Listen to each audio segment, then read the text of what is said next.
तो उनसे बोल दो कि 10 बजे एकदम तैयार रहेंगे।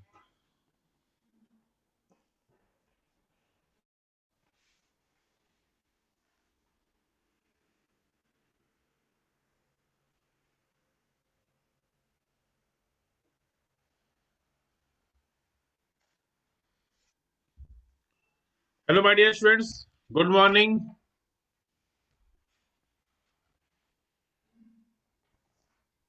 Good morning sir.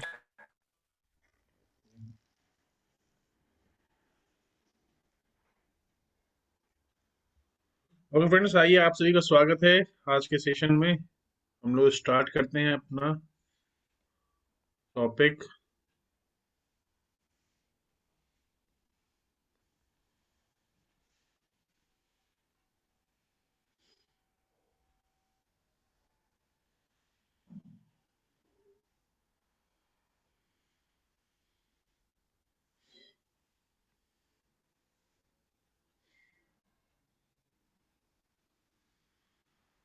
तो फ्रेंड्स, कल हम लोगों ने वेल्डिंग स्टार्ट किया था।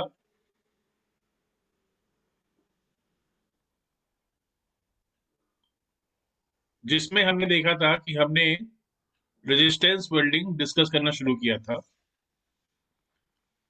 पहले तो हमने वेल्डिंग के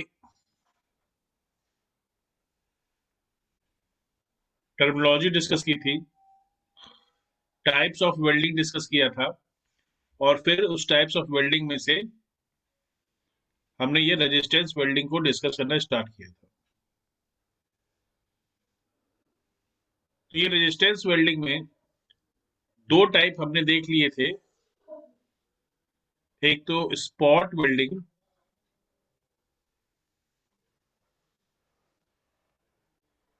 और दूसरा सीम वेल्डिंग।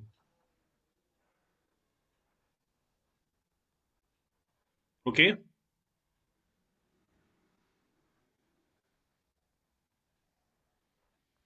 अब तीसरा देखने जा रहे हैं हम लोग, वो है प्रोजेक्शन वेल्डिंग।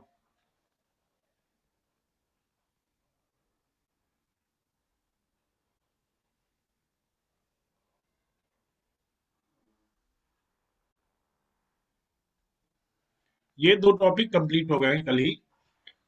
प्रोजेक्शन वेल्डिंग, देखिए दोस्तों, स्पॉट वेल्डिंग ये जो नाम है, इसको स्पॉट वेल्डिंग क्यों कहते हैं, इसका रीजन क्या होता है। इसमें हम लोग करते क्या थे, इसमें हम लोग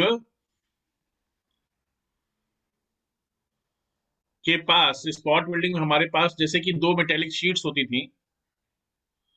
इन्हें हम लोग लैप ज्वाइंट इनका बना के ऐसे रख देते थे, और फिर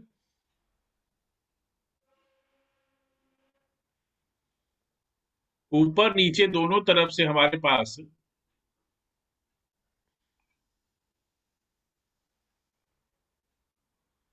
ये ऐसे एक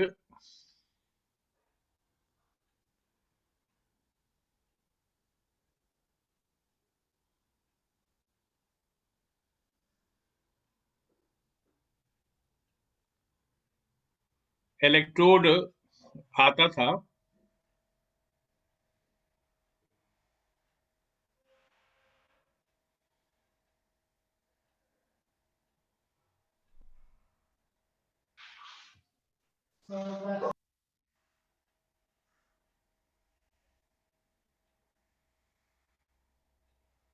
ओके फ्रेंड्स, ऐसा कुछ रखता था। ये ऊपर नीचे से ये इलेक्ट्रोड प्रेस करके रखते थे इन दोनों प्लेट्स को, और ये जो इनका आगे वाला जो पॉइंट है यहाँ पर,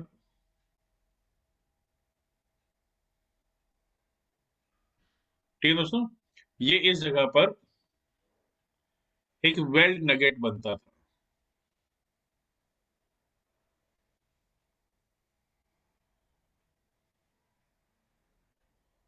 ओके माय डियर फ्रेंड्स, ये एक वेल्ड नगेट बनता था। तो ये इसमें प्रॉब्लम क्या आती है, स्पॉट वेल्डिंग में एक सबसे बड़ी प्रॉब्लम आती है, और उसी वजह से इसका नाम भी पड़ा हुआ है, स्पॉट वेल्डिंग इसे बोलते हैं। होता क्या है, ये जो आउटर पोर्शन होता है प्रोडक्ट का, आउटर पोर्शन यहाँ पर और यहाँ पर, इन दोनों जगहों पर थोड़ा सा जो प्रोडक्ट होती, जो शीट होती थी, वो थोड़ी सी अंदर की ओर दब जाती है। जो शीट होती है वो थोड़ी सी एक तो अंदर की ओर दब जाती है, जैसे ऐसे शीट आ रही है तो यहाँ पर थोड़ा सा दब जाएगी। और उसी के साथ साथ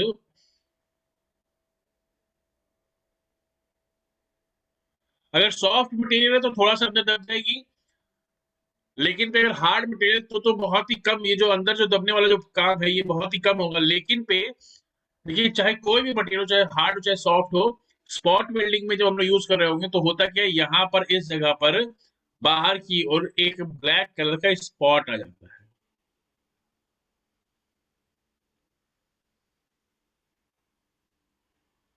वो उतने डायमीटर में, जितने डायमीटर में ये इलेक्ट्रोड की टिप होती है, उतने डायमीटर में यहाँ पर एक ब्लैक कलर का स्पॉट आ जाता है। तो ये जो स्पॉट रहता है, इसी स्पॉट की वजह से इस टाइप ऑफ वेल्डिंग को हम लोग स्पॉट वेल्डिंग।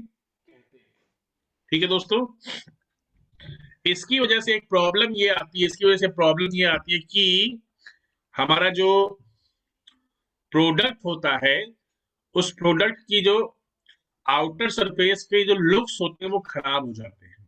ठीक है ना, इस स्पॉट की वजह से।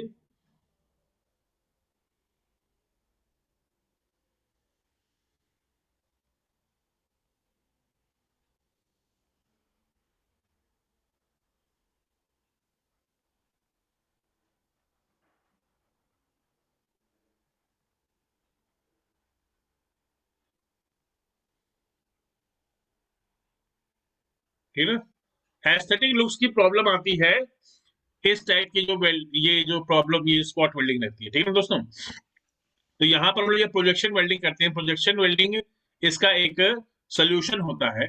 इसमें क्या होता है, इसमें हम लोग क्या करते हैं, दो मेटेलिक शीट्स जिन्हें हमें आपस में ज्वाइन करना होता है, दो मेटेलिक शीट्स जिन्हें आपस में ज्वाइन करना होता है, उसमें से एक को तो हम लोग क्या करते हैं, एक को तो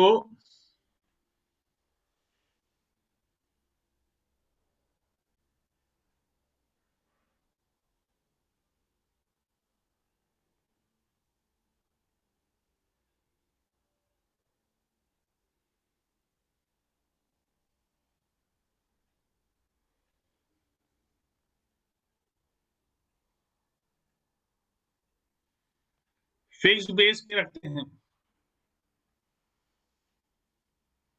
ठीक है ना, एक को तो फिक्स्ड बेस पे रखते हैं, और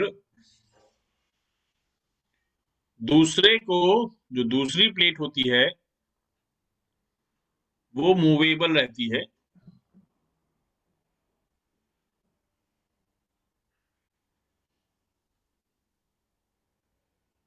जो दूसरी प्लेट होती है वो मूवेबल होती है। ये एक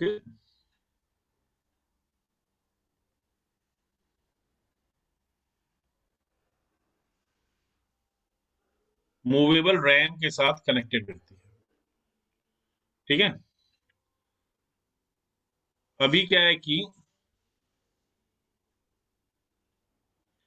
अब चाहे ऊपर वाली प्लेट हो चाहे नीचे वाली प्लेट हो, इन दोनों में से किसी एक प्लेट में हम लोग क्या करते हैं,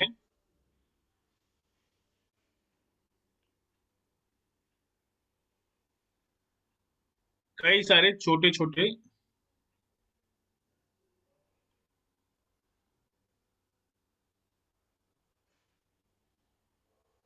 प्रोजेक्शंस बना देते हैं।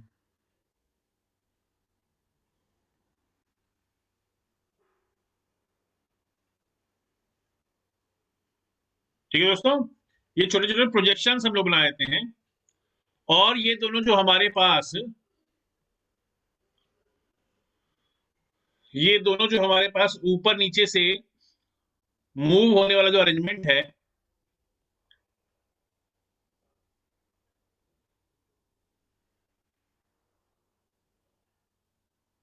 ये कनेक्टेड रहता है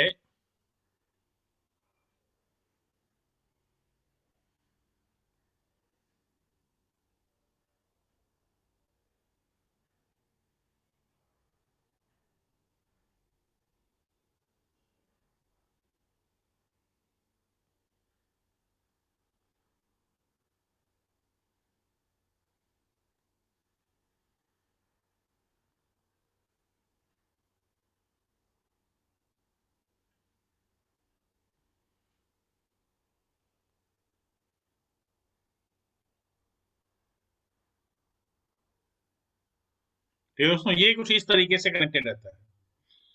इसमें से एक ये मूवेबल है,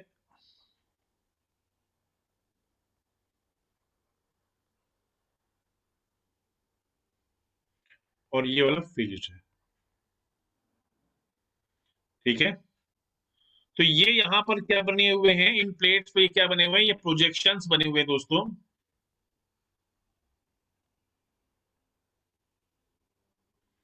ये इस तरीके के प्रोजेक्शंस बने हुए हैं, और प्रोजेक्शंस का इस्तेमाल करते हैं हम लोग, जिससे कि या तो प्रोजेक्शन बोल लो इसे, या इंडेंटेशन बोल लो, जो बोलना बोल सकते हैं।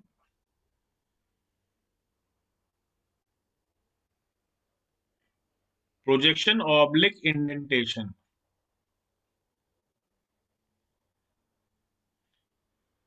ठीक है ना। ये बने रहते हैं हमारे प्लेट्स के ऊपर, जिससे कि, और ये प्रोजेक्शन या इंडेंटेशन बनाए कैसे जाते हैं, ये एम्बॉसिंग ऑपरेशन से बनाए जाते हैं।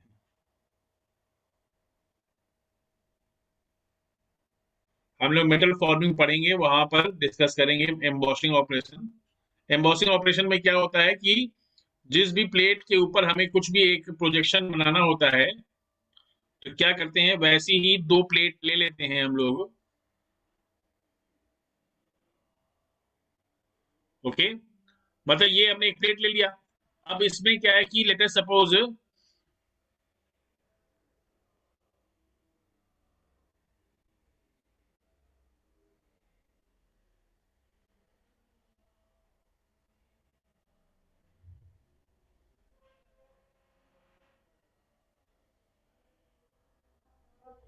इस प्लेट में लेट अस सपोज मुझे कोई एक पेंटागन जैसा, मुझे कोई पेंटागन शेप का मुझे कोई प्रोजेक्शन बनाना है, तो मैं क्या करूंगा, एक प्लेट लेके आऊंगा, एक दूसरी छोटी सी,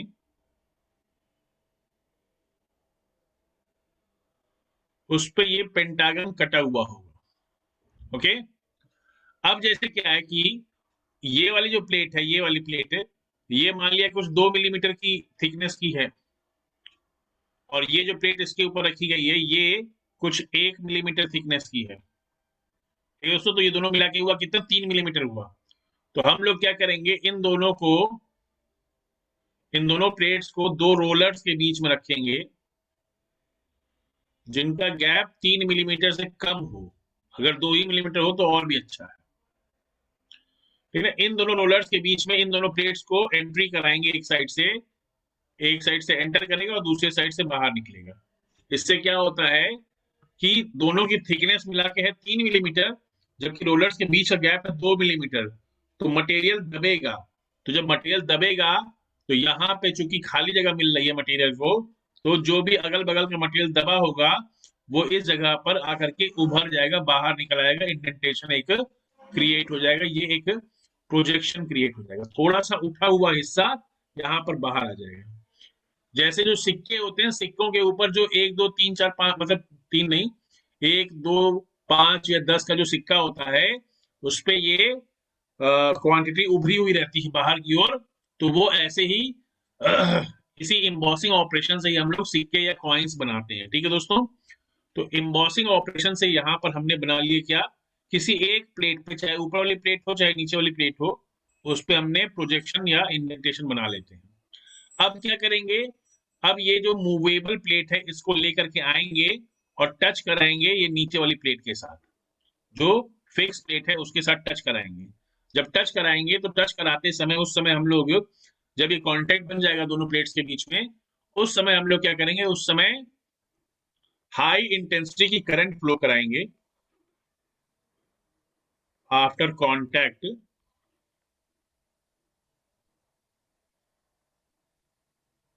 फ्लो ऑफ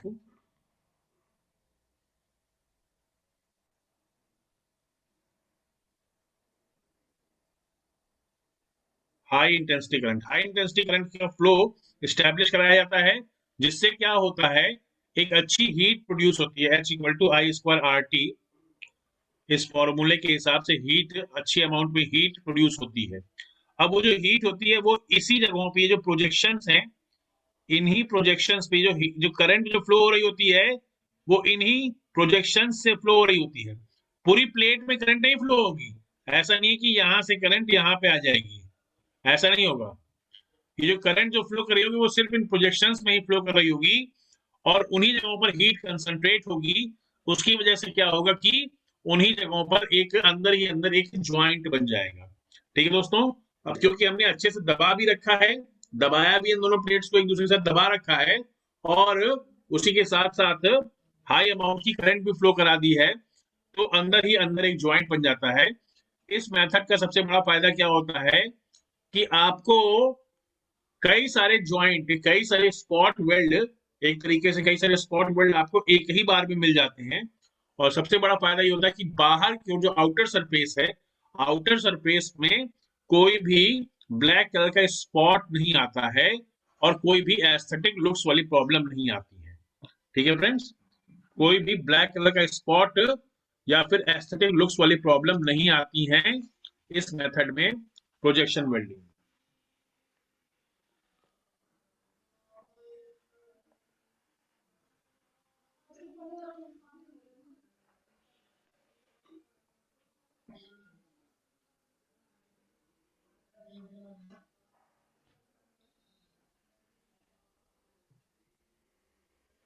इसमें नोट पर लिख सकते हैं।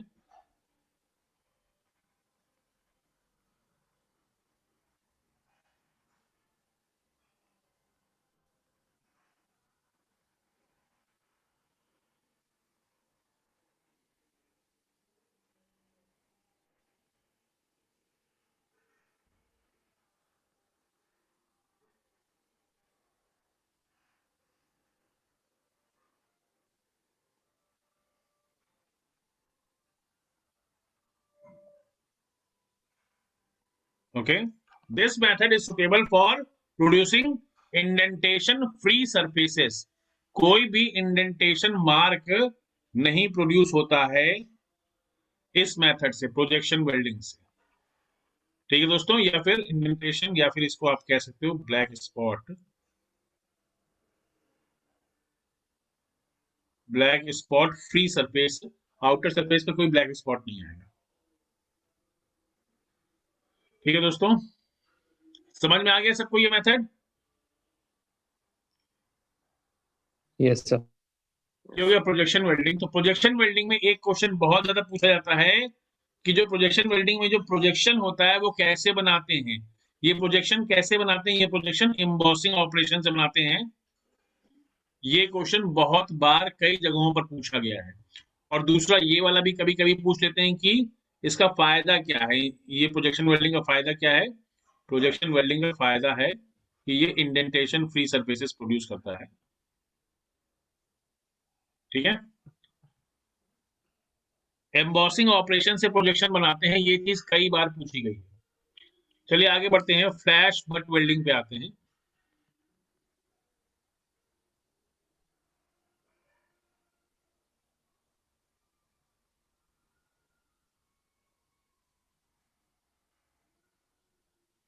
ठीक है दोस्तों, फ्लैश बट वेल्डिंग क्या होती है? फ्लैश बट वेल्डिंग में क्या होता है, यहां पर हम लोग दो कंपोनेंट्स, दो प्रोडक्ट्स,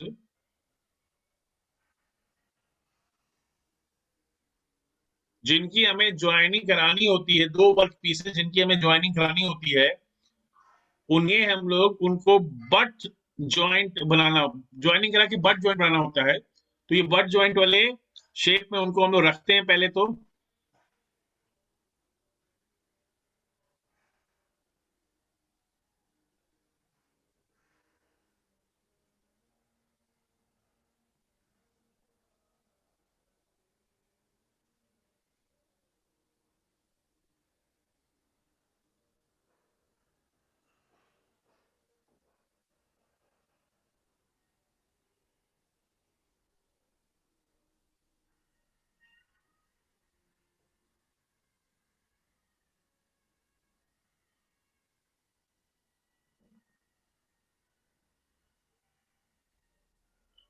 ओके दोस्तों, ये इस तरीके से हमने इसको, फिर हम लोग यहाँ पर लगे रहते हैं, क्लैंप लगे रहते हैं, इलेक्ट्रिक होल्डर्स लगे रहते हैं। इन इलेक्ट्रिक होल्डर्स में अपने इस वर्क पीस को हम लोग होल्ड करते हैं और ये इलेक्ट्रिक होल्डर्स कनेक्टेड रहते हैं ट्रांसफॉर्मर्स के साथ, जहां से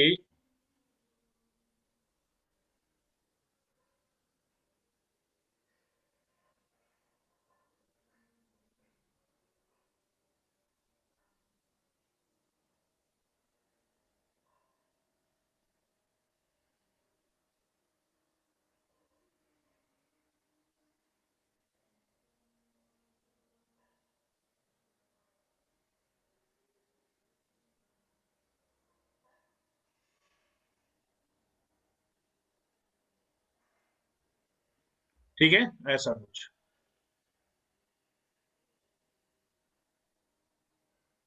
इसमें जिन दो प्रोडक्ट्स का, जिन दो कंपोनेंट्स का बट ज्वाइंट बनाना है, इन्हें हम लोग ये इलेक्ट्रोड होल्डर से होल्ड करते हैं और एक दूसरे के आसपास बट ज्वाइंट के रूप में लेकर के आते हैं। जब इनको हम लोग पास में ले आते हैं, उसी समय हम लोग वेरी हाई इंटेंसिटी की करंट फ्लो कराते हैं। ओके,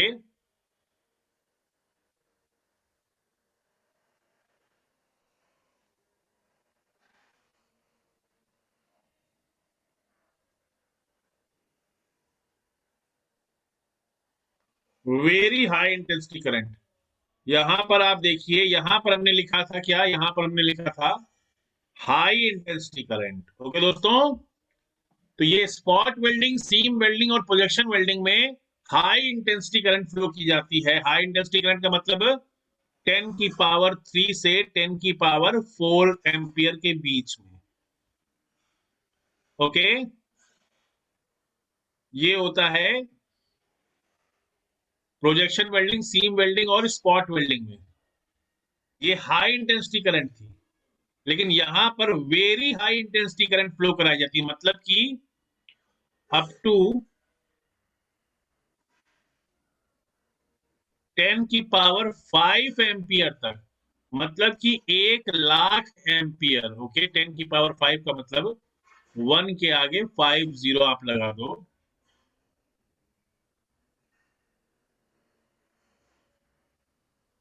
ओके दोस्तों, इतनी हाई इंटेंसिटी की करंट फ्लो की जाती है और इन दोनों प्लेट्स को बट ज्वाइंट के रूप में एक दूसरे के आसपास ले आके हम लोग चिपकाने की कोशिश करते हैं। अब जब आप इतनी हाई इंटेंसिटी की करंट फ्लो करा रहे होते हैं और ये दोनों प्लेट्स एक दूसरे के पास ले आते हैं, तो यहाँ पर क्या होता है, इनके कॉर्नर से चिंगारी निकलने लगती है। जब आप इन्हें सटाते हैं, चिपकाते हैं, तो कॉर्नर कॉर्नर से फ्लैश यानी चिंगारी निकलने लगती है,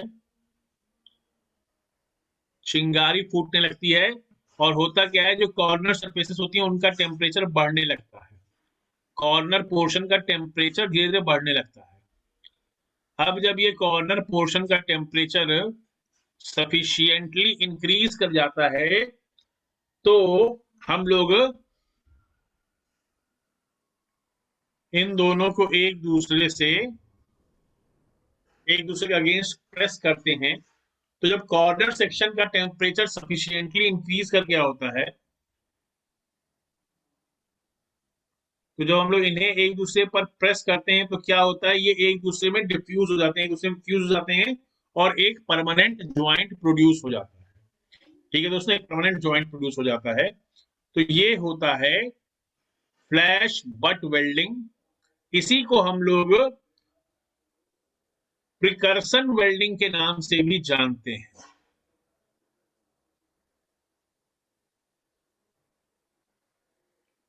यही मेथड जो है, यही मेथड प्रिकर्शन वेल्डिंग के नाम से भी जाना जाता है।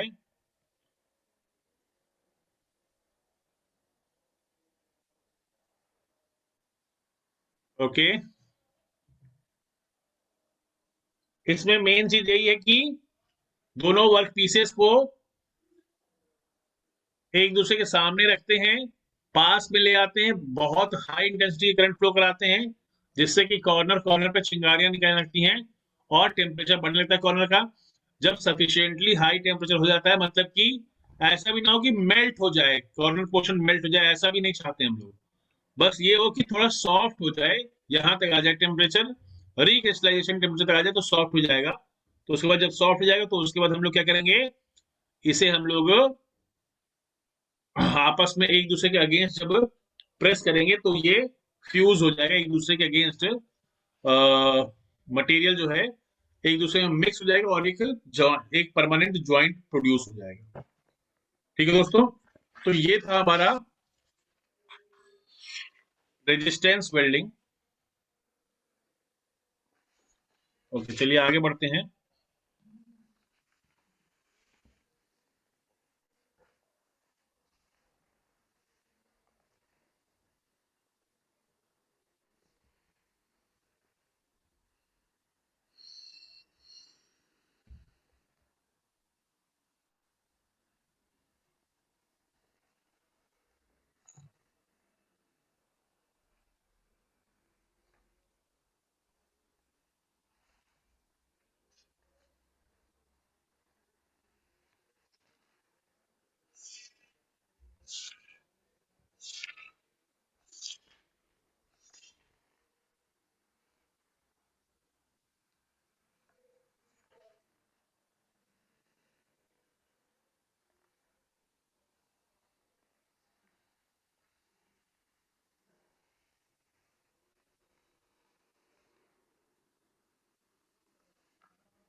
ओके फ्रेंड्स, आइए अब आते हैं हम लोग अपने नेक्स्ट वेल्डिंग टाइप पर। ये है गैस वेल्डिंग। अच्छा, आज मैं आप लोगों को थोड़ा बता दूं, आज थोड़ी सी क्लास हमारी छोटी होगी क्योंकि आज मुझे थोड़ा एक जरा एक इम्पोर्टेंट काम है, अपना फैमिली वर्क है, जाना है जरा, हॉस्पिटल जाना है बेबी को लेकर के, तो टाइम से पहुंचना है।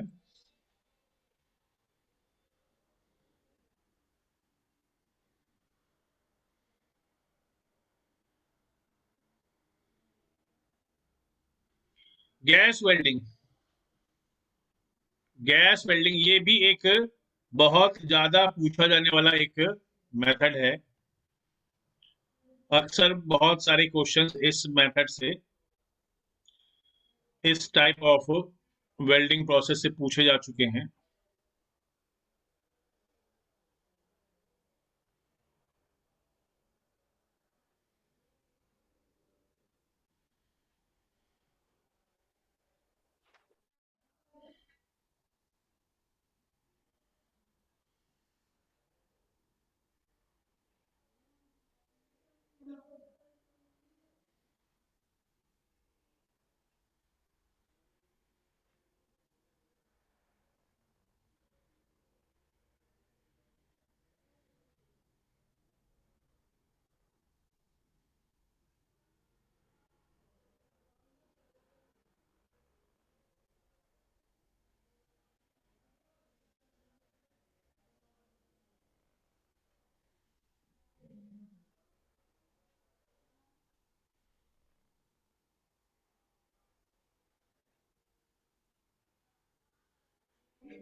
ठीक है दोस्तों, ये इस टाइप का एक सेटअप रहता है यहाँ पर। लेट अस सपोज आप मान, अब यहाँ पर जो फ्लेम जो प्रोड्यूस होगी,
ठीक है दोस्तों, ऐसा अगर हमें कुछ करना है,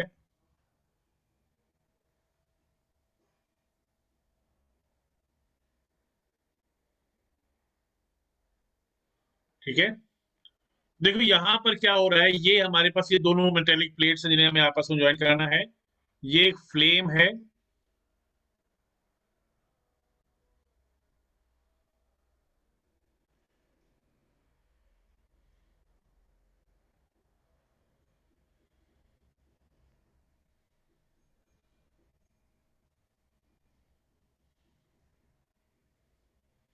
ये है। यहाँ पर देखिए गैस वेल्डिंग में क्या होता है, गैस वेल्डिंग में हम लोग ऑक्सीजन प्लस एसिटिलीन, ये दो गैस यूज करते हैं।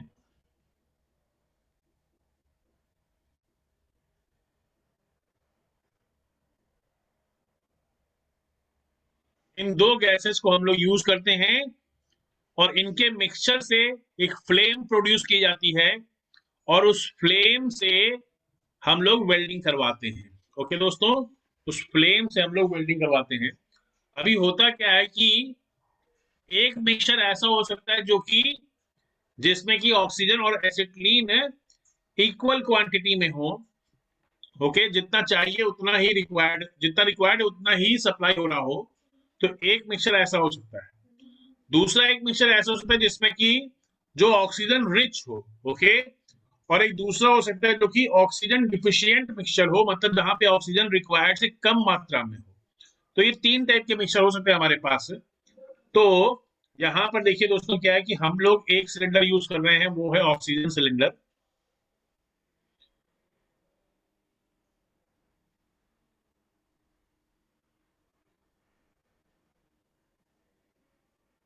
ये ऑक्सीजन सिलेंडर है, ब्लैक कलर का है।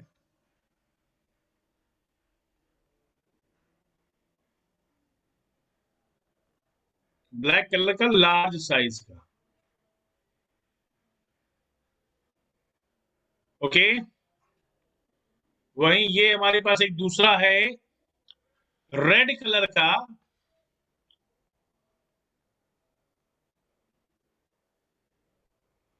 एसिटिलीन सिलेंडर है।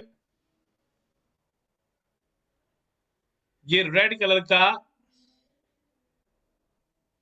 स्मॉल साइज का रेड कलर का एसिटिलीन सिलेंडर है। एक मिनट दोस्तों, इसमें कुछ थोड़ा सा,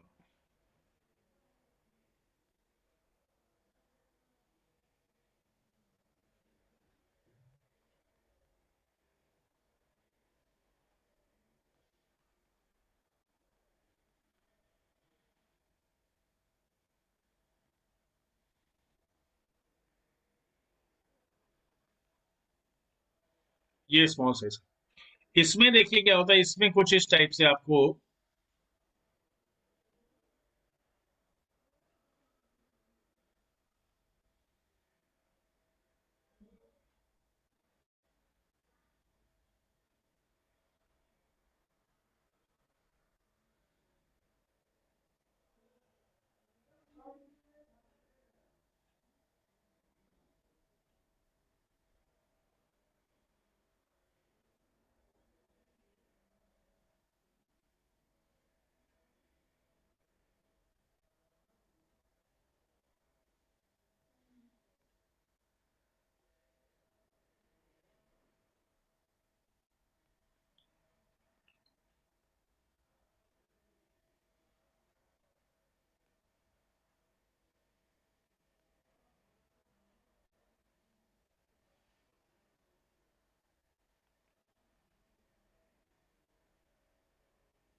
ये देखिए दोस्तों, यहाँ पर क्या होता है, इस टाइप से कुछ हमारे पास ये जो सिलेंडर है एसिटिलीन वाला,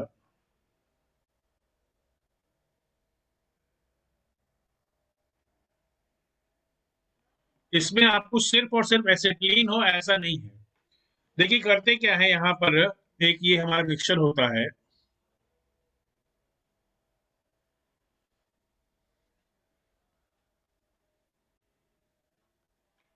C2H2 + O2। इसमें क्या होगा,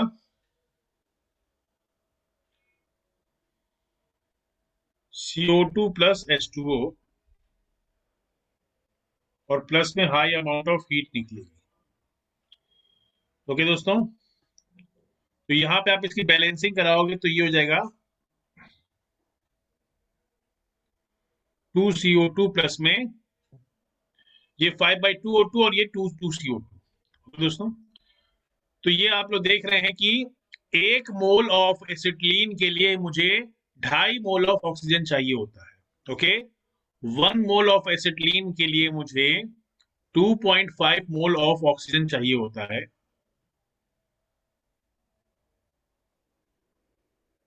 ओके, और मैं इस तरीके से काम करता हूं। लेकिन ये यहाँ पे दिक्कत क्या होती है कि यहाँ पर ये जो एसिटिलीन हम लोग यूज करते हैं दोस्तों, ये एसिटिलीन जो यूज करते हैं ये बहुत ही ज्यादा हाईली फ्लेमेबल होता है। एसिटिलीन इज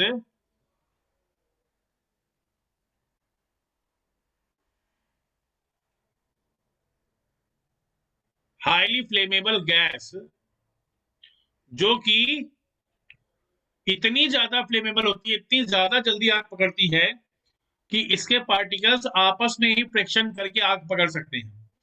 आपने देखा होगा दोस्तों कि इंडिया में लोग सिलेंडर किस तरीके से ले जाते हैं एक जगह से दूसरी जगह, कभी भी कहीं भी गिरा करके फुटबॉल बना के लोग सिलेंडर को पैर से मार मार के ले जाते हैं। एलपीजी सिलेंडर्स को आपने देखा होगा, तो एलपीजी सिलेंडर्स में तो चल जाता है, लेकिन अगर एक कोई ऐसा सिलेंडर हो जिसमें सिर्फ और सिर्फ एसिटिलीन भरी हुई हो, तो उसको अगर कोई इस तरीके से जमीन पे लुढ़काते हुए ले जाएगा, तो उसके जो एसिटिलीन के जो पार्टिकल्स होंगे वो आपस में फ्रिक्शन से, उसमें क्या होगा, फ्रिक्शन से ही जो थोड़ी सी हल्की सी जो हीट निकलती है, वो हल्की सी हीट भी सफिशियंट होगी एसिटिलीन को आग पकड़ने के लिए। एसिटिलीन में ब्लास्ट होने के लिए वो हल्की सी हीट भी सफिशियंट होती है। तो एसिटिलीन के पार्टिकल्स एक दूसरे के साथ फ्रिक्शन ही ना करें, इसीलिए हम लोग क्या करते हैं, इसीलिए हम लोग यहाँ पर एक ऐसा अरेंजमेंट बनाते हैं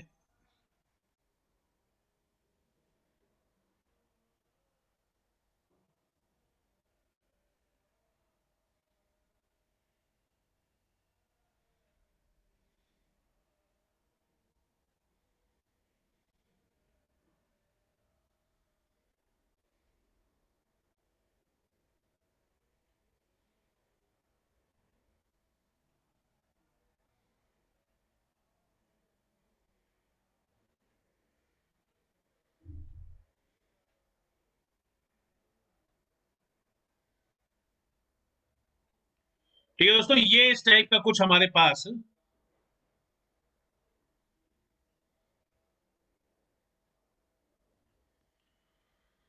ये हमारे पास एसिटो ये है एसिटिलीन। और जो रेड कलर के जो बड़े बड़े जो हमको दिखाई दे रहे हैं,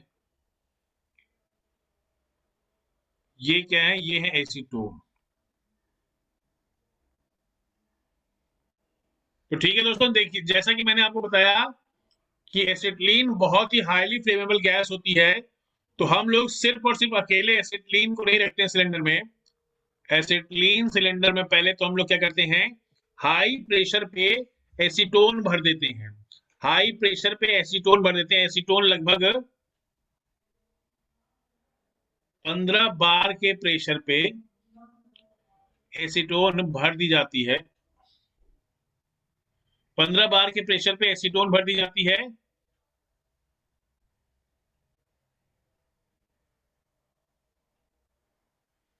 और फिर हम लोगों को बड़ी आसानी से एसीटोन भरने के बाद फिर उसमें हम लोग एसिटिलीन भर देते हैं।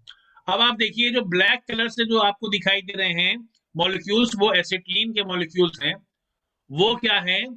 वो एसीटोन के जो मॉलिक्यूल्स होते हैं, एसीटोन के मॉलिक्यूल्स बहुत बड़े साइज के होते हैं। एसिटिलीन के छोटे साइज के होते हैं, एसीटोन के बड़े बड़े साइज के मॉलिक्यूल होते हैं। तो बड़े साइज के मॉलिक्यूल्स के बीच में जो वॉइड होते हैं, बड़े साइज के मॉलिक्यूल के बीच में जो वॉइड्स होते हैं, खाली जगह जो होती है,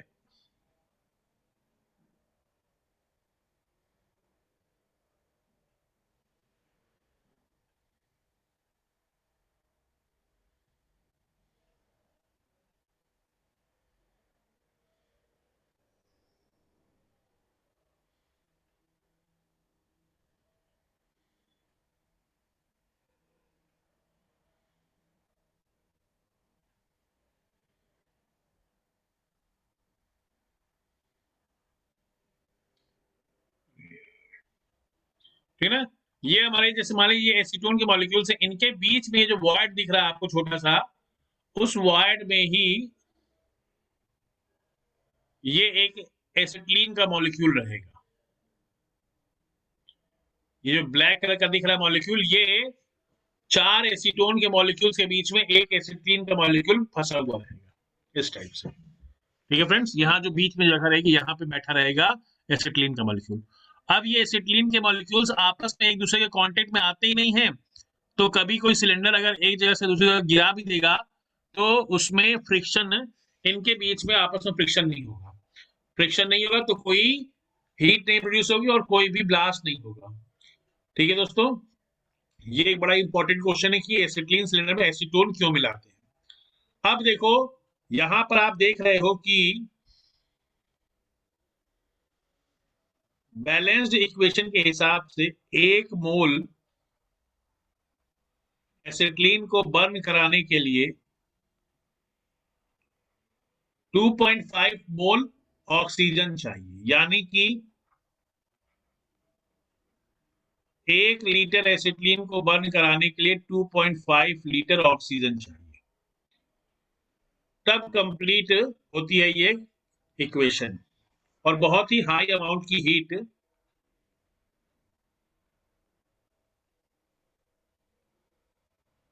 पर मोल में 1284 किलो जूल हीट प्रोड्यूस होती है। 1 मोल एसिटिलीन के बर्न होने पर 1284 किलो जूल हीट प्रोड्यूस होती है।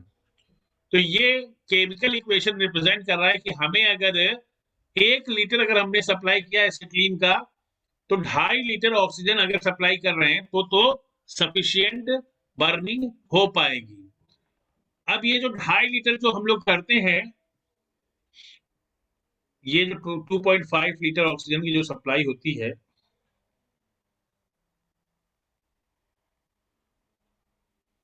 अच्छा यहाँ पे बर्नर लगे रहते हैं, वो बर्नर मैं बनाना भूल गया।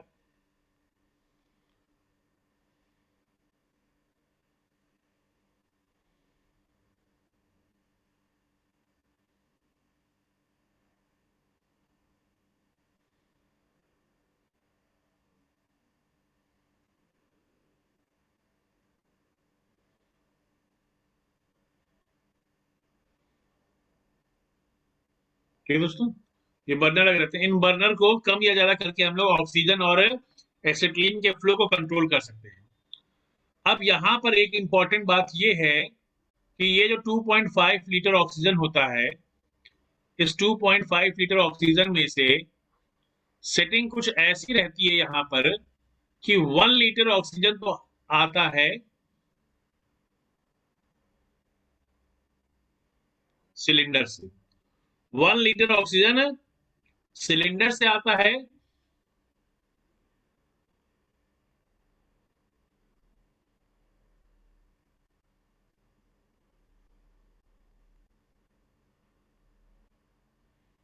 और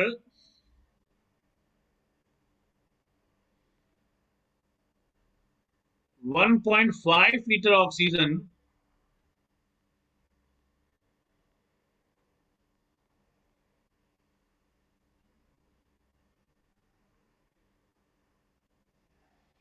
एटमॉस्फेयर से आता है। ठीक है दोस्तों, ये भी एक इंपॉर्टेंट क्वेश्चन है। ये जो 2.5 लीटर ऑक्सीजन होती है, पर 1 लीटर एसिटिलीन को बर्न कराने के लिए हमें 2.5 लीटर ऑक्सीजन चाहिए होता है। तो यहाँ पर सिलेंडर का अरेंजमेंट ऐसा रहता है कि सिलेंडर से 1 ही लीटर आएगा ऑक्सीजन, और ये जो 2.5 लीटर जो ले रहे हैं हम लोग ऑक्सीजन, वो 1 लीटर लेंगे सिलेंडर से, और बाकी 1.5 लीटर एटमॉस्फेयर से मिल जाता है। ठीक है दोस्तों, तो ये जो सिलेंडर से 1 लीटर जो आ रहा है, इसी को आप कम या ज्यादा कर सकते हो। ये जो सिलेंडर से 1 लीटर जो आता है, इसे ही आप लोग 30% तक प्लस माइनस कर सकते हो।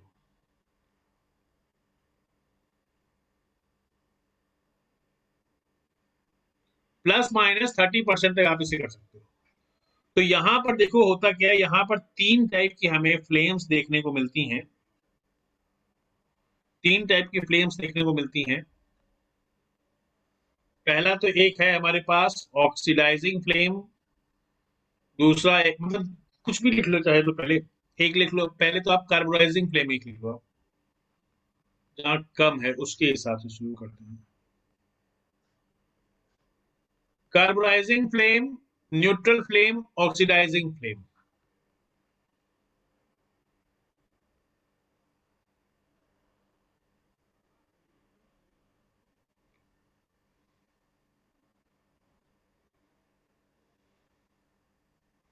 यहाँ पे आप ऐसा लिख सकते हो, depending upon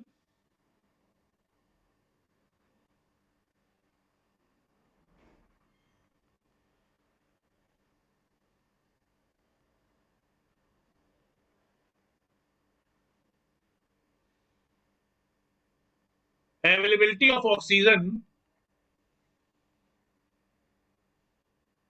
with respect to acetylene, depending upon availability of oxygen with respect to acetylene, we found 3 type of flames. We found 3 type of flames, या फिर we have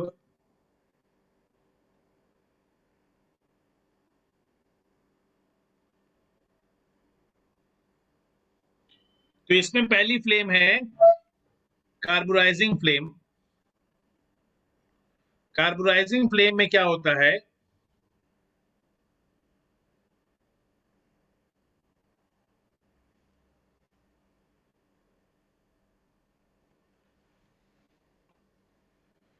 कार्बोनाइजिंग फ्लेम में क्या होता है कि यहां पर ऑक्सीजन कंटेंट जितना हमें रिक्वायर्ड होता है उससे थोड़ा कम होता है। ठीक है ना फ्रेंड्स, यहाँ पर ऑक्सीजन की जो सप्लाई होती है वो विथ रिस्पेक्ट टू एसिटिलीन थोड़ी कम रहती है।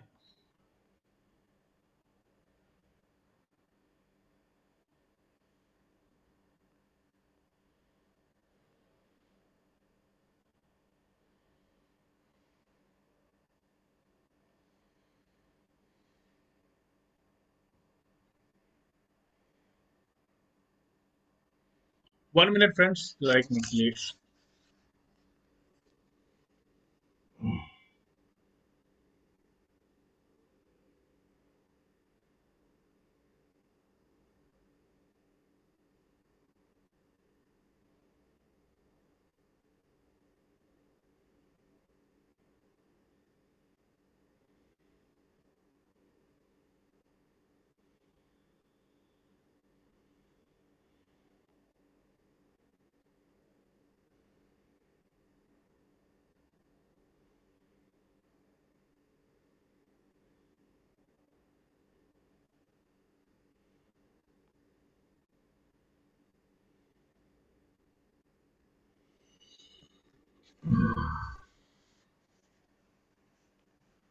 यहां पर देखिए दोस्तों, यहाँ ये जो लिखा हुआ है आपको, sorry, C2H2 is greater than O2 या फिर O2 is less than C2H2। इसमें देखो आपको पता है कि हमें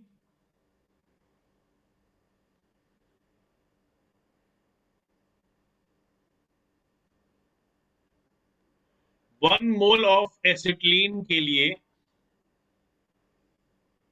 ऑक्सीजन कितनी चाहिए? 2.5 मोल। यानी कि 1 लीटर एसिटिलीन को कंप्लीटली बर्न करने के लिए 2.5 लीटर ऑक्सीजन चाहिए। तो मैंने बताया कि 2.5 लीटर में से 1 लीटर मशीन में से आता है, सिलेंडर में से, और 1.5 लीटर एटमॉस्फेयर में से आता है। ओके, अब ये 1 लीटर हम लोग जो लेते हैं सिलेंडर में से, इसी को हम लोग 30% प्लस या माइनस कर सकते हैं। ओके, तो अगर मैं इसको 30% माइनस कर दूं, मतलब कितना? 0.7 तक लूं, और ये प्लस में ये 1 है ही, 1.5 है ही, तो ये मिला के हुआ कितना? 2.2 लीटर हुआ। मतलब कि 2.2 लीटर, 2.3 लीटर, 2.4 लीटर रिक्वायर्ड था। 2.5 लीटर, तो जो 1 लीटर था, 1 लीटर का 30% आप लोग प्लस या माइनस कर सकते हो। तो 0.7 लीटर से 1.3 लीटर सिलेंडर से लिया जा सकता है। ओके, तो हमने सबसे मिनिमम ले लिया 0.7, तो यहां पर टोटल आया 2.2 लीटर। ओके दोस्तों, तो अगर मान लिया कि मेरे पास है कितना, मेरे पास है एसिटिलीन है 1 लीटर, तो उसके रिस्पेक्ट में ऑक्सीजन मैंने लिया है यहां पर 2.2 लीटर। ओके, अब आप अगर क्वांटिटी वाइज देखोगे, आप अगर क्वांटिटी वाइज देखोगे तो क्या पाओगे कि यार, यहाँ पे सिंबल लगा हुआ है कि ज्यादा है एसिटिलीन और कम है ऑक्सीजन। ठीक है, यहाँ सिंबल ऐसा लगा हुआ है, ग्रेटर देन है एसिटिलीन की तरफ, लेकिन एसिटिलीन तो 1 लीटर ही है और ऑक्सीजन है 2.2 लीटर। तो कौन सा ज्यादा होगा, कौन सा कम होगा, कैसे पता चलेगा? ठीक है दोस्तों, कौन सा ज्यादा है, कौन सा कम है, ये पता कैसे करेंगे? ये चीज हमें, मतलब कि ऑब्वियसली कौन सा ज्यादा कौन सा कम, ये नहीं, सॉरी सॉरी, यहाँ पे सिंबल लगा हुआ है ग्रेटर देन C2H2 और लेस देन ऑक्सीजन, लेकिन पे जब मैं लीटर देखता हूं तो क्या देखता हूं कि एसिटिलीन है 1 लीटर और ऑक्सीजन 2.2 लीटर। तो जब ऑक्सीजन 2.2 लीटर है, तो उधर साइड में स्मॉलर का सिंबल क्यों लगा हुआ है? वो इसलिए लगा हुआ दोस्तों, क्योंकि हमें चाहिए कितना था, बैलेंस्ड इक्वेशन के लिए चाहिए था 2.5, और ये 2.5 के कंपैरिजन में यहाँ पर ये 2.2 है, तो ये कम है, इसीलिए यहाँ पर ये लेस देन का ये सिंबल ऑक्सीजन की तरफ लगा हुआ है। ओके, समझ में आ गया आपको? Yes sir. सिंबल लगा के मैंने इसलिए बताया आपको क्योंकि बकायदा सिंबल लगा के गेट एग्जाम में पूछा जा चुका है। सिंबल लगा के ही पूछा जा चुका है कि कार्बोनाइजिंग फ्लेम है क्या होती है। तो वहां पर एक में दिया हुआ था C2H2 greater than O2, C2H2 equal to O2, C2H2 less than O2, या फिर एनी ऑफ द अबव। ठीक है ना? तो ये C2H2 ग्रेटर देन O2 जहां लिखा हुआ है, या फिर O2 लेस देन C2H2 जहां लिखा हुआ है, वो आपकी हो गई कार्बोनाइजिंग फ्लेम। इसका मतलब रिक्वायर्ड से कम है ऑक्सीजन, जितना रिक्वायर्ड था उससे कम अमाउंट अवेलेबल है। आप लिख भी सकते हैं एक line, less amount of oxygen is available with respect to required.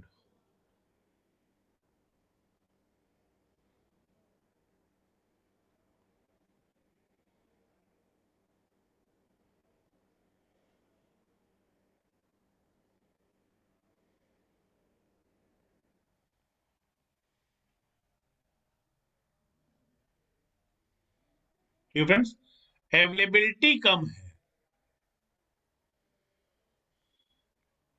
तो यहां पर होता क्या है, यहां पर आपको जो फ्लेम देखने को मिलेगी,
ठीक है फ्रेंड्स, एक ऐसी फ्लेम आपको देखने को मिलती है यहां पर, कार्बोनाइजिंग फ्लेम जो आपको देखने को मिलती है वो कुछ ऐसी फ्लेम देखने को मिलती है।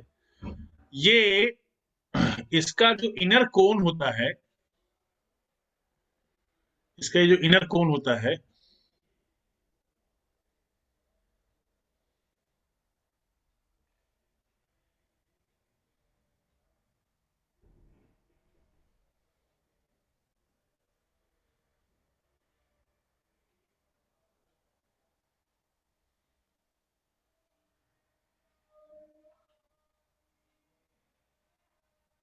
इसका ये इनर कोन रेड कलर का होता है, जो कि 2900 डिग्री सेल्सियस टेम्परेचर तक पहुंचता है। ठीक है फ्रेंड्स, इनर कोन रेड कलर का होता है, 2900 डिग्री सेल्सियस टेम्परेचर तक पहुंचता है, और इसकी लंबाई कम होती है, चौड़ाई ज्यादा होती है। आउटर कोन की आउटर कोन की लेंथ लेस होती है और विड्थ मोर होती है।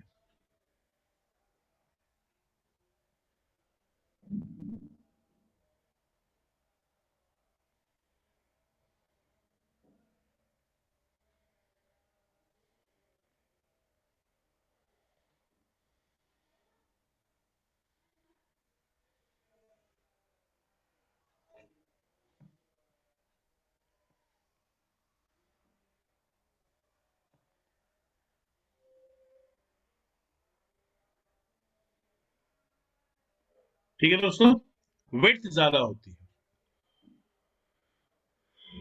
इसका एप्लीकेशन कहां पर होता है, ये जो टाइप है हमारे पास कार्बोनाइजिंग फ्लेम,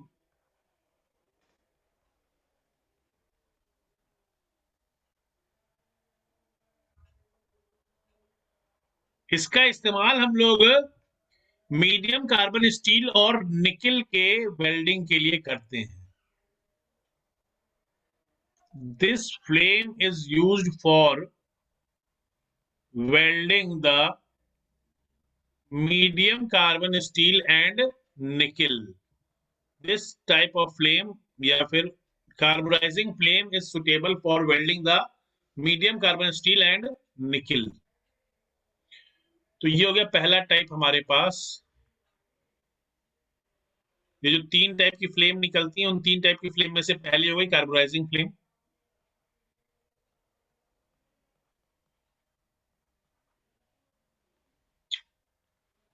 दूसरा केस है मेरे पास न्यूट्रल फ्लेम का।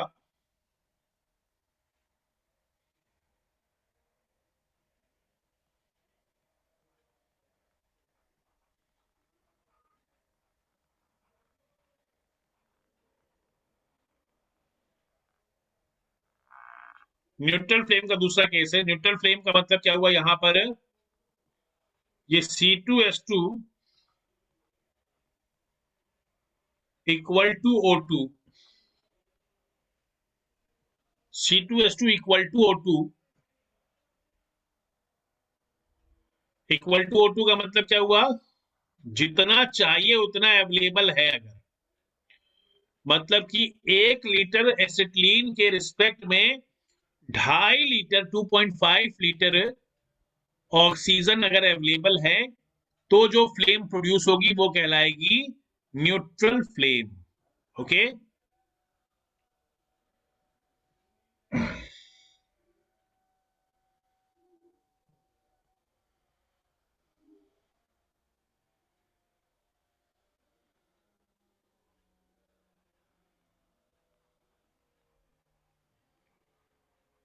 both the gases are present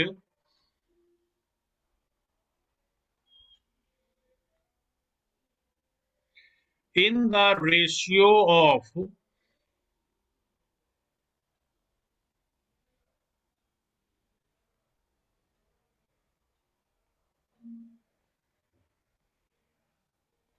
1:1 by volume. Volume के हिसाब से देखें तो 1:1 ये भी एक बार पूछा जा चुका है, लेकिन पे यहाँ पर ध्यान ये देना होगा कि वॉल्यूम में कई बार लोग सोचते हैं कि यार ये तो 1 लीटर ही है और ये 2.5 लीटर है, तो वॉल्यूम के हिसाब से कैसे, कहाँ इक्वल कहाँ है भाई। ये लाइन लिखी हुई पूछी जा चुकी है, रेशियो ऑफ 1:1 बाई वॉल्यूम, इसीलिए आपको लिखवा रहा हूं। लेकिन पे कंफ्यूजन ऐसी ना हो जाए आपको कि भाई 1 लीटर यहाँ से और 2.5 लीटर यहाँ से, ऐसे कैसे। तो कह रहा है कि 1/1 बाई वॉल्यूम, 1:1 बाई वॉल्यूम। तो देखो दोस्तों, इस 2.5 लीटर में से 1.5 लीटर तो हमेशा ही आने वाला रहता है एटमॉस्फेयर से। 1 लीटर अगर एसिटिलीन बर्न करोगे तो 1.5 लीटर ऑक्सीजन तो एटमॉस्फेयर से हमेशा मिल जाएगा। बाकी सिलेंडर से क्या मिलेगा, सिलेंडर से या तो एक मिलता है आपको 0.7, फिर एक मिलता है 1.0 और एक मिलता है 1.3, ठीक है ना। या तो एक से कम, या तो एक के बराबर, और या तो एक से ज्यादा।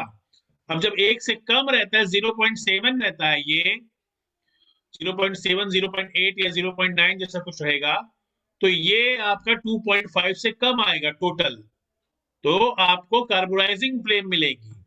लेकिन जब इक्वल टू एग्जैक्टली हम लोग 1 लीटर ले रहे होंगे ऑक्सीजन, 1 लीटर ऑक्सीजन ले रहे होंगे सिलेंडर से, तब दोनों मिला करके ये 1.5 लीटर और 1 लीटर मिला के 2.5 लीटर होगा एग्जैक्टली, और हमारा एक न्यूट्रल फ्लेम प्रोड्यूस होगी। तो यहाँ इस लाइन में जो लिखा हुआ था गेट एग्जाम में, जो पूछा गया था कि in the ratio of 1:1 by volume, वो क्या रिप्रेजेंट कर रहा था, वो सिलेंडर से 1 लीटर एसिटिलीन लेने पर सिलेंडर से 1 लीटर ऑक्सीजन लिया, ऐसा बोल रहे थे। ठीक है दोस्तों, तो ये बात याद रखिएगा।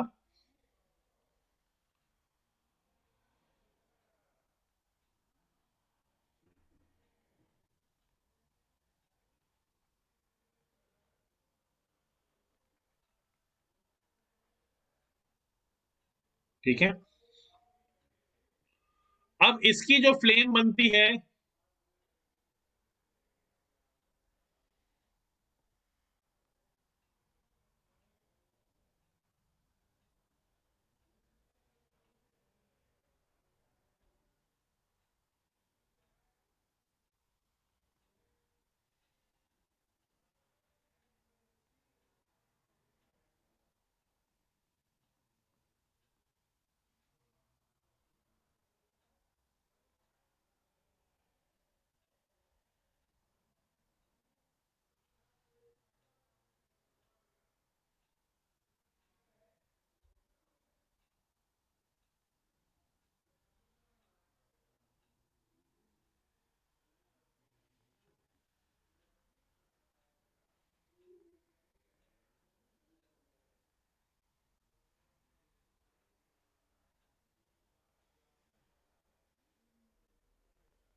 ये दोस्तों देखिए ऐसा रहता है यहाँ पर सिस्टम। अब यहाँ पर कहानी कुछ ऐसी है कि ये जो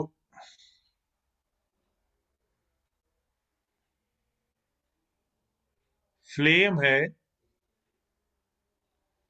ये फ्लेम, इस फ्लेम का जो इनर कोर जो मिलता है, ये व्हाइट कलर का मिलता है, इनर कोर व्हाइट कलर का मिलता है। अब मैं यहाँ पे अंदर पूरा व्हाइट कलर बना दूंगा तो व्हाइट ही बैकग्राउंड में व्हाइट कलर कहाँ दिखाई देगा आपको, ठीक है ना। इसीलिए पूरा मैं व्हाइट कलर का नहीं बना रहा हूँ, डॉटेड व्हाइट या डॉटेड रेड आप कह लीजिए, ऐसा बना दिया हमने। अब व्हाइट बैकग्राउंड पे व्हाइट कलर कैसे बनाएंगे, तो ये जो इनर कोर है आप ऐसा लिख लो,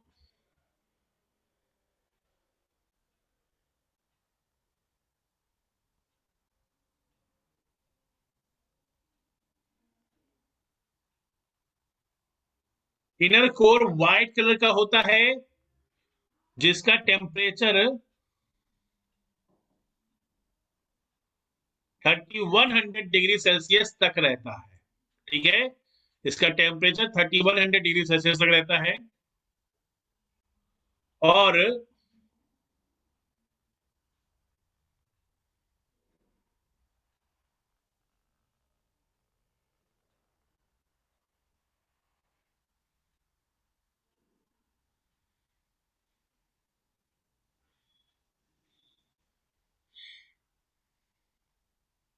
ठीक है, इसमें होता क्या है, इसमें इसका एप्लीकेशन अगर देखें,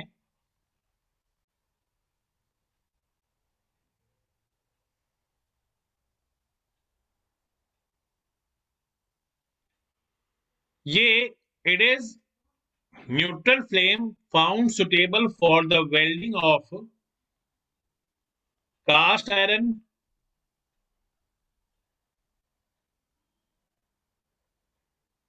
mild steel,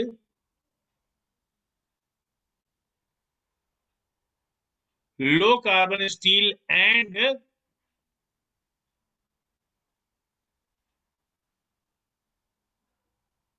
aluminium. Okay, cast iron, mild steel, low carbon steel and aluminium, ये आपके पास इनका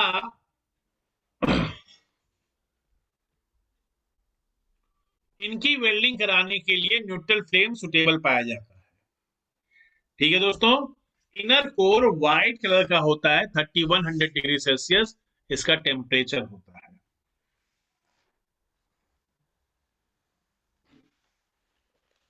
ये हो गया न्यूट्रल फ्लेम। आगे अगर देखें हम लोग,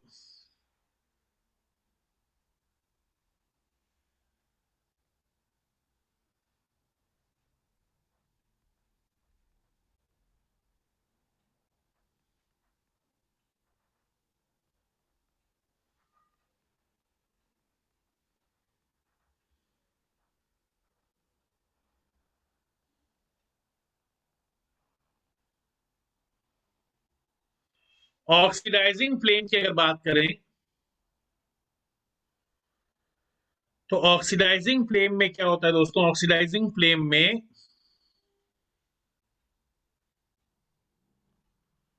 ये C2H2 कम होता है with respect to oxygen, oxygen ज्यादा होता है इन कंपेयर टू एसिटिलीन से।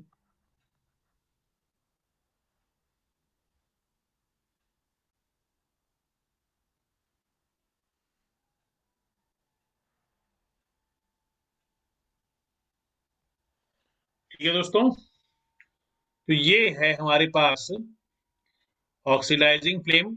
अभी आप लोग समझ गए होंगे फंडा बड़ी आसानी से कि भाई वॉल्यूम लिखा हो, अगर ऐसा लिखा हो कि 1:1, मतलब कि by volume oxygen is in more amount in compare to acetylene, अगर ऐसा कहीं लिखा हो तो वो क्या बताना चाह रहा है। या फिर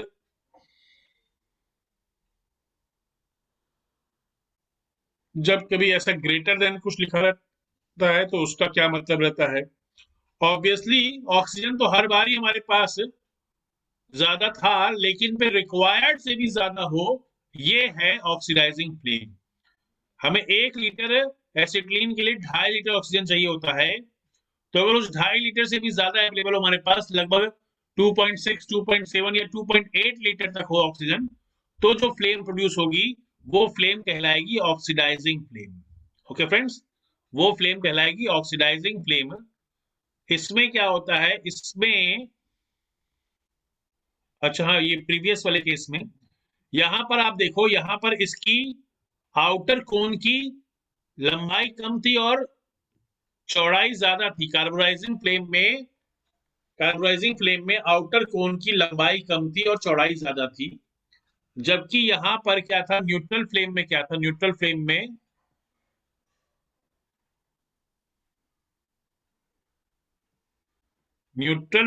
में आउटर कोन जो है,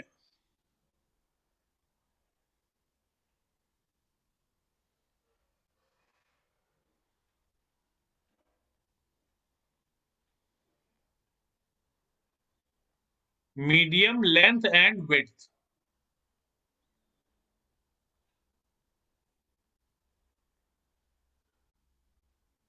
length and width medium level पे होती है आउटर कोन की। कि मतलब कि लेंथ भी थोड़ी कम रहेगी, मतलब कि बहुत ज्यादा नहीं होगी, और चौड़ाई भी थोड़ी मीडियम लेवल की रहेगी, बहुत पतला भी नहीं होगा, बहुत मोटा भी नहीं होगा ये फ्लेम। ठीक है। यहां पर क्या होता है, अगले वाले केस में क्या होता है, ऑक्सीडाइजिंग फ्लेम में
अच्छा, ये येलो कलर से इसलिए किया है क्योंकि ये येलो कलर का ही रहता है।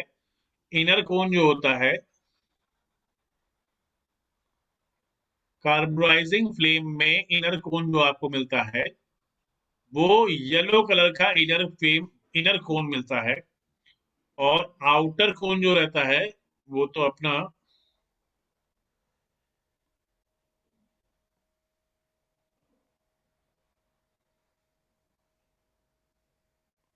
ठीक है, ये है आउटर कोन की खासियत। ये आउटर कोन की खासियत है। यहाँ पर अब की बार आउटर कोन बहुत ही पतला होगा लेकिन बहुत लंबा होगा, लंबाई ज्यादा है।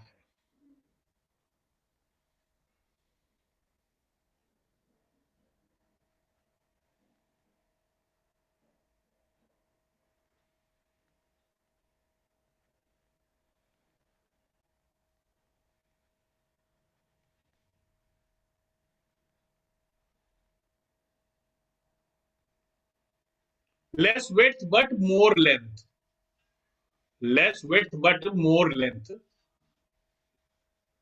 चौड़ाई कम है, लंबाई ज्यादा है, तो ये कहलाता है आउटर कोन। मतलब ऐसा होता है आउटर कोन। और इनर कोन के बारे में अगर देखें, क्योंकि येलो कलर से दिखता नहीं है कुछ खास,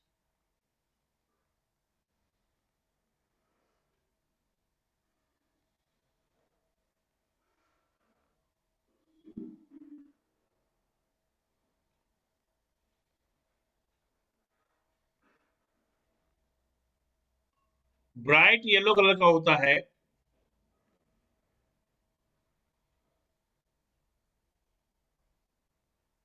जो कि 3300 डिग्री सेल्सियस टेम्परेचर तक प्रोवाइड करता है।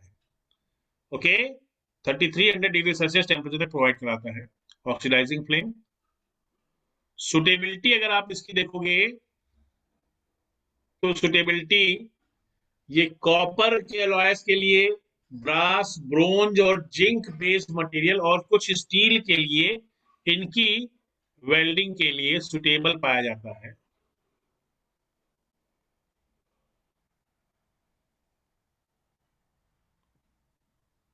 या एक ही बार में इधर लिख लेते हैं।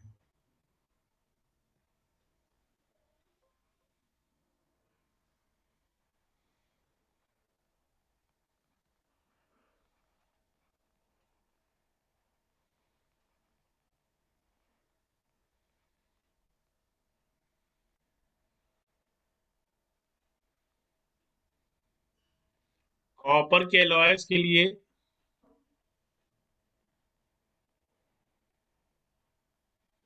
ब्रास के लिए, ब्रोंज के लिए,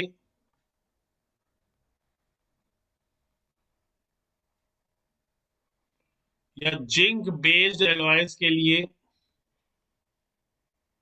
और या फिर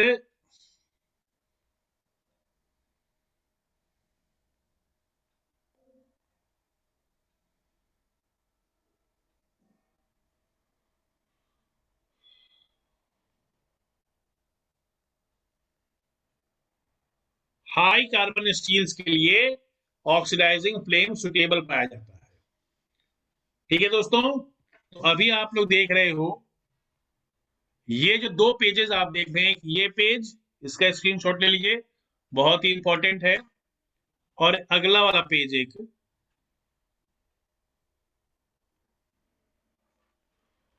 अगला ये पेज, ये इन दोनों पेज से गेट एग्जाम में अभी तक कम से कम 10 क्वेश्चन, ये जितना डेटा आपको यहाँ दिख रहा है स्क्रीन पे, लगभग 10 बार ये चीजें पूछी जा चुकी हैं गेट एग्जाम में। ठीक है दोस्तों, बहुत ही इंपॉर्टेंट सेक्शन है। छोटे से सेक्शन में, एक मिनट, छोटे से सेक्शन में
sorry friends, sorry for disturbance.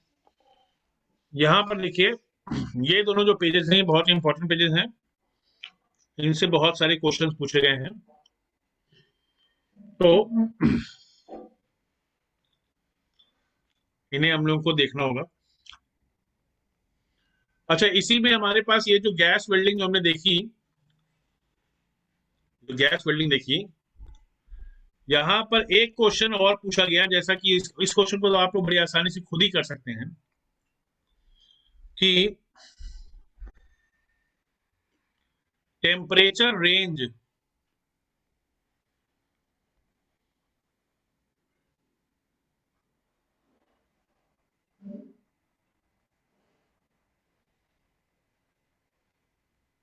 Temperature range क्या रहता है इन तीनों फ्लेम्स का?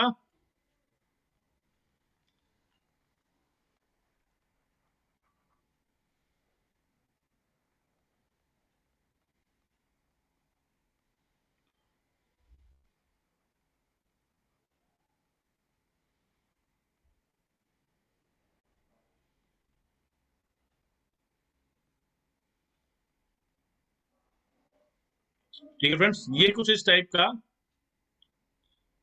हमें टेम्परेचर रेंज देखने को मिलता है।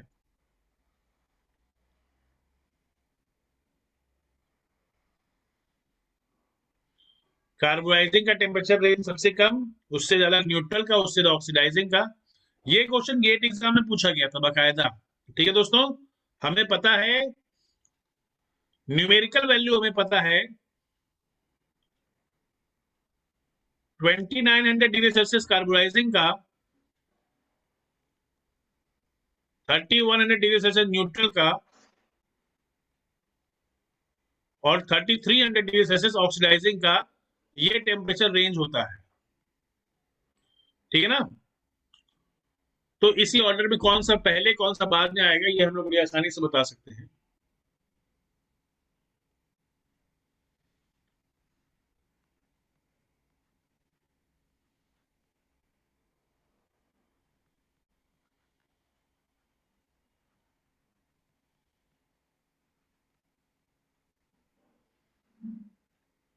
ठीक है दोस्तों, आगे बढ़ते हैं। हम लोग एक और टाइप देख लेते हैं। छोटा सा टाइप है थर्मिट वेल्डिंग। कई बार पूछा गया है गेट एग्जाम में और भी कई सारे कंप्यूटर एग्जाम्स में। ये भी जैसा कि हम लोगों ने कल देखा था, जो टाइप्स हम लोग देख रहे थे, टाइप्स ऑफ वेल्डिंग, जो हमने एक बड़ा सा चार्ट बनाया था, उसमें केमिकल रिएक्शन वेल्डिंग जो होती है उसमें दो टाइप आते हैं, एक तो गैस वेल्डिंग और दूसरा एक थर्मिट वेल्डिंग। तो ये केमिकल रिएक्शन से होने वाली ये भी एक और वेल्डिंग का टाइप है। इसमें देखिए हम लोग क्या करते हैं, देखिए कभी कभी क्या होता है, कई सारी जगह ऐसी होती हैं जहां पर हम लोग क्या कहते हैं, कोई सिलेंडर भी लेकर नहीं जा सकते हैं, या वहां पर इलेक्ट्रिसिटी सप्लाई भी नहीं होती है, या वहां पर क्या कहते हैं, कोई बहुत भारी मशीन भी लेकर पहुंचना बड़ा मुश्किल होता है। ठीक है दोस्तों, मतलब कि आउटर एरियाज में, आउटर जोन में कई बार जो वेल्डिंग के जो कन्वेंशनल मेथड्स हैं, जैसे कि आर्क वेल्डिंग हुई, या फिर गैस वेल्डिंग हुई, या रेजिस्टेंस वेल्डिंग हुई, ये सब जो मेन मेन जो वेल्डिंग के जो मेथड हैं, उनको कुछ आउटर एरियाज में पहुंचाना बड़ा मुश्किल होता है, उनकी मशीन को ले जाना बड़ा मुश्किल होता है। लाइट नहीं होती है तो फिर आर्क वेल्डिंग नहीं हो पाएगी। ठीक है ना। तो ऐसी और उस एरियाज में एक तो जो मेन मेथड है वेल्डिंग की उनको पहुंचाना मुश्किल है, और वहां पर जो एप्लीकेशन चाहिए वो भी बहुत ही हाई ड्यूटी वाला एप्लीकेशन चाहिए। मतलब कि जो ज्वाइंट बनाना है वो बहुत हाई थिकनेस वाला ज्वाइंट बनाना है। जो दोनों प्लेट्स, जो दोनों वर्कपीस जो जोड़े जा रहे हैं, उनकी थिकनेस काफी ज्यादा है। और थिकनेस तो एक अलग इशू है, मेन तो ये कि उसके ऊपर जो लोड पड़ने वाला है वो बहुत हाई लेवल का लोड पड़ने वाला है। ठीक है ना। तो इसका एक बेस्ट एग्जांपल है रेलवे ट्रैक्स जो होते हैं, ये इसका बेस्ट एग्जांपल है। ओके, रेलवे ट्रैक्स की रिपेयरिंग वर्क जो होता है वो थर्मिट वेल्डिंग से किया जाता है। ठीक है। तो ये क्वेश्चन कई सारे कंप्यूटर एग्जाम्स में कई बार पूछा गया है कि वो कौन सा वेल्डिंग मेथड है जो कि रेलवे ट्रैक्स की वेल्डिंग के लिए सुटेबल पाया जाता है। वो होता है थर्मिट वेल्डिंग मेथड। ओके, इसका फंक्शन देख लेते हैं कैसे ये वर्क करता है।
ठीक है दोस्तों, ये देखिए यहाँ पर हमारे पास ये थर्मिट कंटेनर होता है। एक हमारे पास एक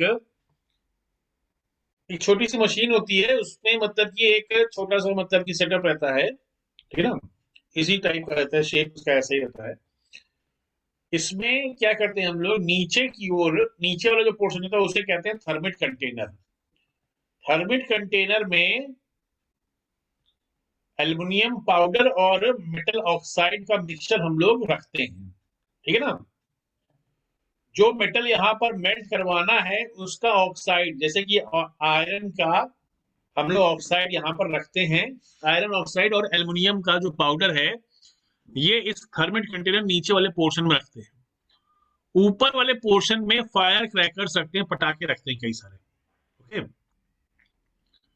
फिर इसको ले करके आते हैं और इसको, ये थर्मिट हम लोगों ने सेटअप किया है, इस थर्मिट को कुछ इस तरीके से रखते हैं।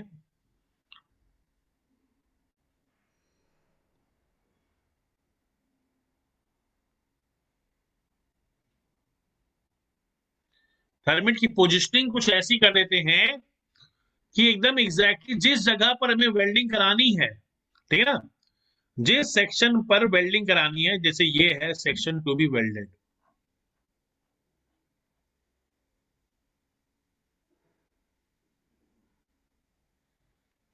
इस सेक्शन की वेल्डिंग करानी है।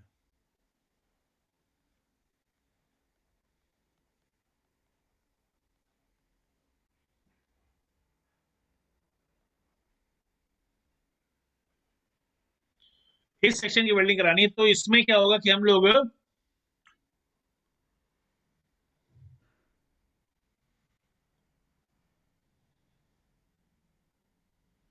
इसके जस्ट ऊपर इस थर्मिट मशीन को रखते हैं और रिएक्शन स्टार्ट करवाते हैं। रिएक्शन कैसे स्टार्ट होगी, इस रिएक्शन को स्टार्ट करने के लिए पहले हमें थोड़ी सी हीट देनी पड़ती है अपनी तरफ से। हमें अपनी तरफ से थोड़ी सी हीट देनी पड़ती है और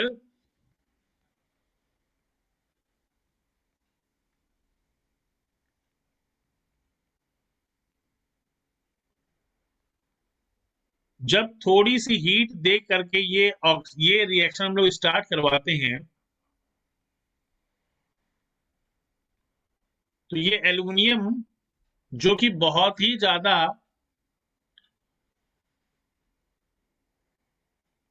हाईली ऑक्सीडेशन नेचर का होता है, ये बड़ी आसानी से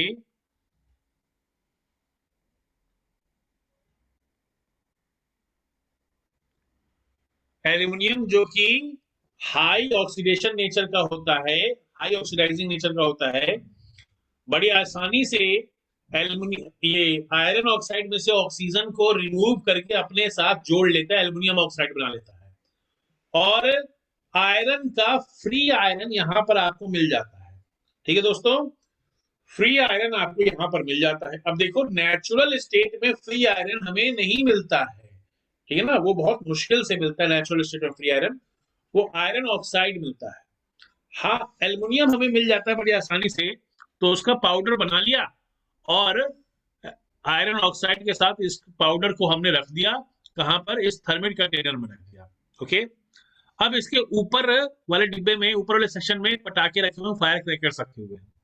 तो हम लोग करते क्या है, ये ऊपर वाले सेक्शन को खोलते हैं और उसमें कोई एक चिंगारी डाल देते हैं, कोई जलती हुई माचिस या कोई और मोमबत्ती वगैरह इस टाइप से कुछ हम लोग डाल देते हैं। अब ये पटाखे जो होते हैं आग पकड़ लेते हैं और फिर ऊपर के ढक्कन को हम लोग बंद कर देते हैं।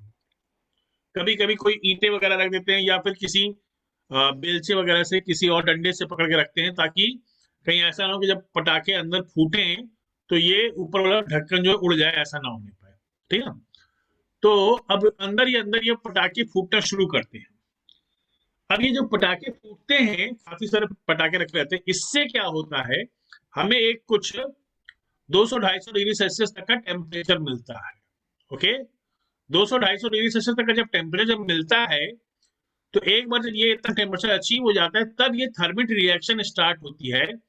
और थर्मिट रिएक्शन जब स्टार्ट होती है दोस्तों, तब वो थर्मिट रिएक्शन की वजह से ये एल्युमिनियम ऑक्साइड और फ्री आयरन हमें मिलता है, और साथ ही साथ में बहुत हाई अमाउंट की हीट पैदा होती है, जो कि बहुत हाई टेम्परेचर प्रोड्यूस करा देती है, 1500-1600 डिग्री सेल्सियस तक टेम्परेचर पहुंचा देती है।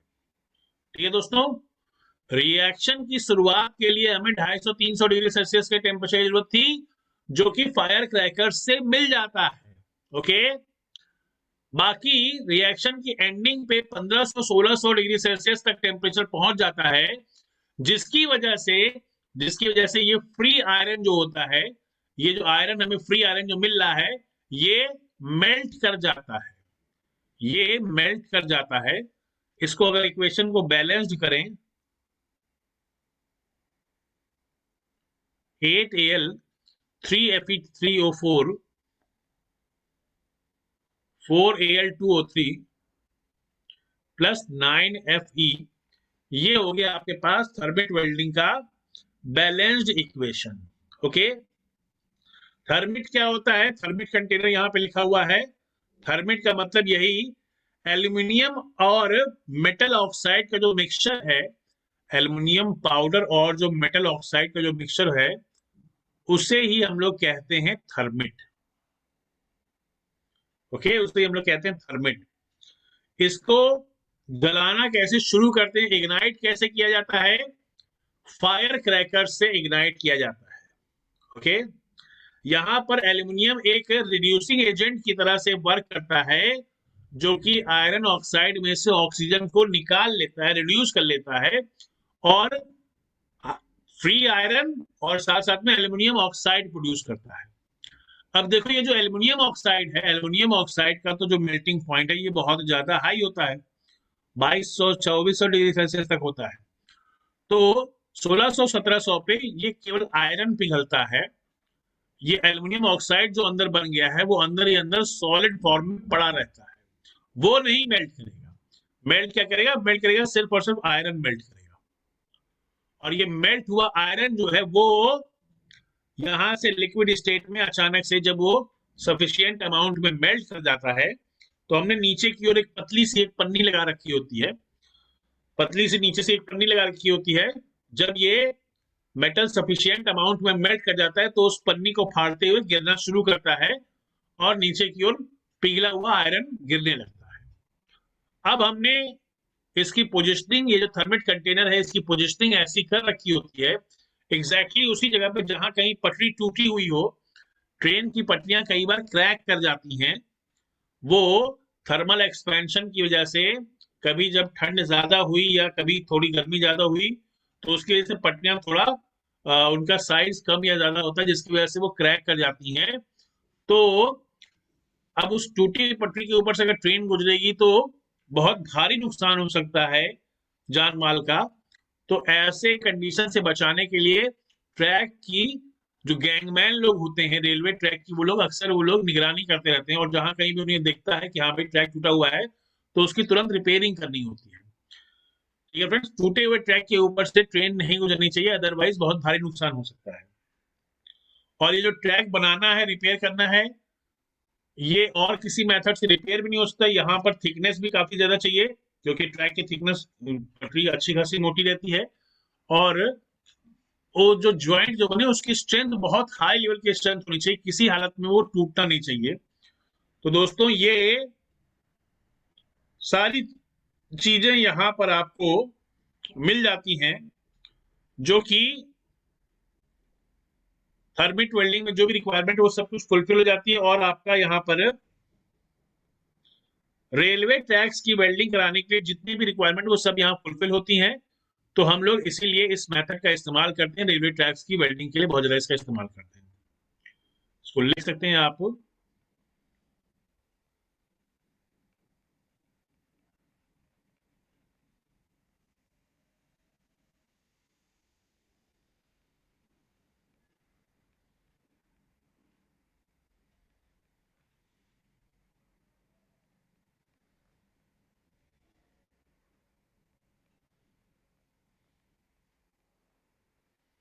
सुटेबल फॉर रिपेयरिंग ऑफ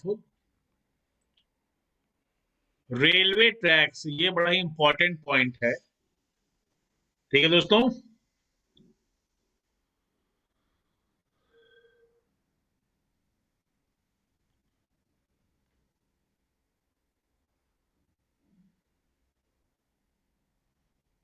एक और पॉइंट ये भी लिख लीजिए, थर्मिट क्या होता है? Thermite is the mixture of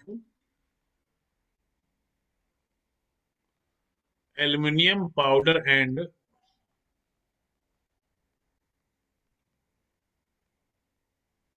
metal oxide. Okay, यहां पर इस थर्मिट का इग्निशन कैसे स्टार्ट होता है? Thermite is ignited bye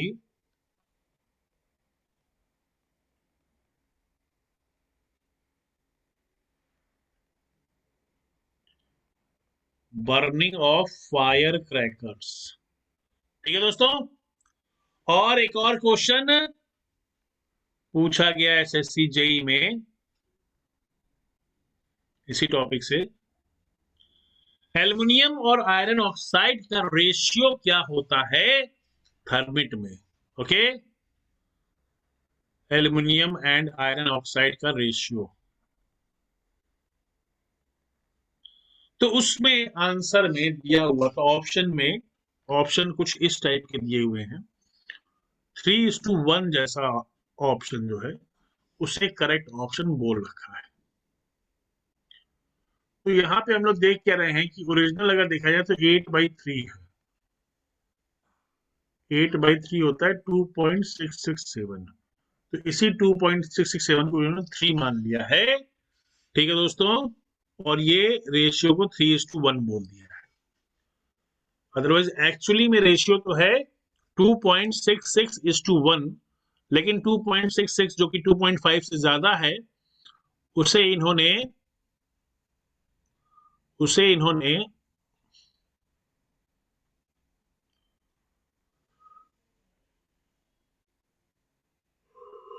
round of करके 2.667 को राउंड ऑफ करके 3 बोल दिया है, और ये क्वेश्चन इस तरीके से हो जाता है। तो ठीक है फ्रेंड्स, आज के हम लोग इस लेक्चर में यहीं पे स्टॉप करते हैं। ये थर्मिट वेल्डिंग और गैस वेल्डिंग और कंप्लीट रेजिस्टेंस वेल्डिंग ये हमारा पूरा हो गया। आज थोड़ा 10 मिनट पहले ही छोड़ रहे हैं हम लोग क्लास को, तो कल हम लोग इस चीज को कवर कर लेंगे। ठीक है दोस्तों, चलिए फिर तक, Yes, sir. Okay, sir. Goodbye. Thank you.